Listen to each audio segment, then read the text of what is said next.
Hello everyone दोस्तों, क्या हाल चाल आप लोगों का। तो आज है हमारा 1000 वीडियोस की सीरीज का 128th वीडियो। सो फ्रेंड्स, आज का जो मैंने क्वेश्चन लिया है वो है cos square x d y by d x plus y is equal to 10x। तो मैंने अब तक जो बात बोलती आई है इतने हंड्रेड्स ऑफ क्वेश्चंस में, वही बात आपको रिपीट करूंगा कि यहाँ पे इसको तमीज से लिखो। मीन्स जो हमारा d y by d x है उसको सभी बंधनों से मुक्त करके देखो तो सही यार। देखना पूरा का पूरा क्वेश्चन ना सॉल्व हो जाए तो, क्योंकि हमें dy बाई डी एक्स को बंधनों से मुक्ति, यानी कि यहाँ पे इसके जो भी कोफिशिएंट है उसको डिवाइड में ले जाओ, इसको अकेला छोड़ दो। उसके बाद में आपके पास में कोई एक ऐसी फॉर्म दिखेगी आपको जिससे आप ये डिटरमाइन कर पाओगे कि यहाँ पे कौन सा मेथड मैं अप्लाई कर सकता हूँ। तो यहाँ पे जैसा कि मैंने कहा कि cos स्क्वायर एक्स को मैंने डिवाइड कर दिया पूरी इक्वेशन में, तो मेरे पास में आ गया dy by t x plus में 1 अपॉन में cos square x y is equal to 10x upon में cos स्क्वायर एक्स। अब यहाँ पे इस फॉर्म को देखते ही आपको चमक जाना चाहिए कि आपके पास में जो लेबनीज इक्वेशन के लिए आपने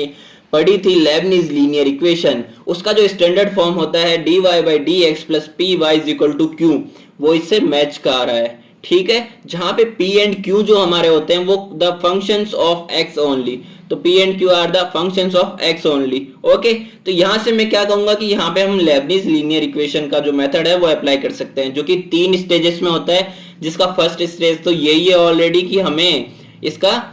लेबनीज लीनियर इक्वेशन की फॉर्म में कन्वर्ट करके लिखना है, जहां से मैं क्या कह सकता हूं कि 1 अपॉन में cos स्क्वायर एक्स क्या है, sec स्क्वायर एक्स हो जाएगा, एंड tan x अपॉन में cos स्क्वायर एक्स को हम अगेन क्या लिख सकते हैं, tan x into sec square x, यानी कि हमारे पास में dy by d x plus p y is equal to q, जहां से मेरे पास p की वैल्यू क्या आ गई है, sec स्क्वायर एक्स। अब यहाँ पे मेरे पास जो सेकंड स्टेप होगा वो सेकंड स्टेप होगा हमें फाइंड करना है इंटीग्रेटिंग फैक्टर की वैल्यू, यानी कि आई एफ की वैल्यू जब आप फाइंड आउट करते हो तो उसका फॉर्मूला होता है I F is equal to e to the power p and integration with respect to x. अब यहाँ पे p हमारे पास क्या है, sec स्क्वायर एक्स, तो sec स्क्वायर एक्स का आपको इंटीग्रेशन करना है विथ रेस्पेक्ट टू x। तो यहाँ पे sec स्क्वायर एक्स का इंटीग्रेशन आप जानते ही हो क्या होता है, tan x, तो e to the power tan x आ जाएगा हमारे पास में इंटीग्रेटिंग फैक्टर। सो फाइनली मुझे अब इसका थर्ड स्टेप अप्लाई करना है, जहां पे solution of Leibniz linear equation हम किस तरह से लिखते हैं, y multiplication integrating factor is equal to integration of q multiplication integrating factor plus में c। तो यहां से y इंटीग्रेटिंग फैक्टर की value e to the power 10x, and जो q था हमारे पास RHS में जो कि फंक्शन था x ओनली, तो वो हमारे पास में 10x into sec square x हो जाएगा, and integrating factor again e to the power 10x, जिसको हमें x के रेस्पेक्ट में क्या कर देना है, इंटीग्रेट, प्लस में c मेरे पास आ जाएगा।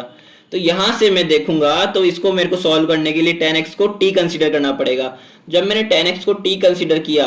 तो मेरे को dx को रिप्लेस करने के लिए भी बोथ साइड्स डिफरेंशिएशन करना पड़ेगा विद रेस्पेक्ट टू x। तो यहाँ पे 10x का डिफरेंशिएशन हो जाएगा sec square x dx is equal to dt, जहां से मैं sec स्क्वायर एक्स dx को जब मैं रिमूव करूंगा यहाँ से तो मेरे पास आ जाएगा dt, एंड जो tan x है वो आ जाएगा t and e to the power t। अब t e to the power t dt को आप किस तरह से सॉल्व करते हो, 12th क्लास को याद करो जरा, जहां पे हमने आइलेट लगाना सीखा था, जहां पे i मतलब क्या होता था, इनवर्स फंक्शन, एंड l मतलब क्या होता था, logarithm, algebra, trigonometry and exponential. जहां से मैंने जो हमारा t है अलजेब्रिक है and e to the power t है एक्सपोनेंशियल है, यानी कि फर्स्ट फंक्शन ये है एंड सेकंड फंक्शन ये है, जिसका हमें इंटीग्रेशन करना होता था कुछ इस तरह से, जहां पे हमें फर्स्ट को एज इट इज बाहर रहने देना है, सेकंड का इंटीग्रेशन करना है, एंड फर्स्ट का डिफरेंशिएशन, सेकंड का इंटीग्रेशन का रिजल्टेंट जो आएगा उसका अगेन इंटीग्रेशन करना है। ओके,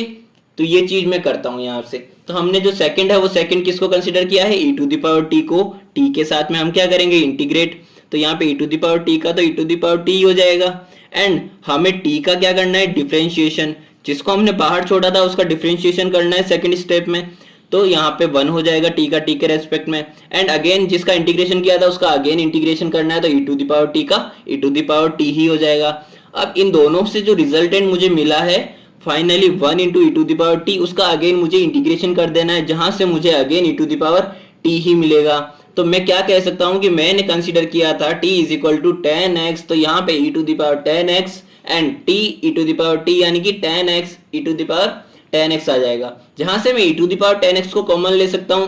इस पूरी इक्वेशन में से e to the power 10x को मैं अगर कॉमन लूंगा तो यहां से मेरे पास आ जाएगा 10x माइनस 1 प्लस में c e to the power minus 10x, जहां से e to the power 10x से e to the power 10x मेरा कैंसिल आउट हो जाएगा,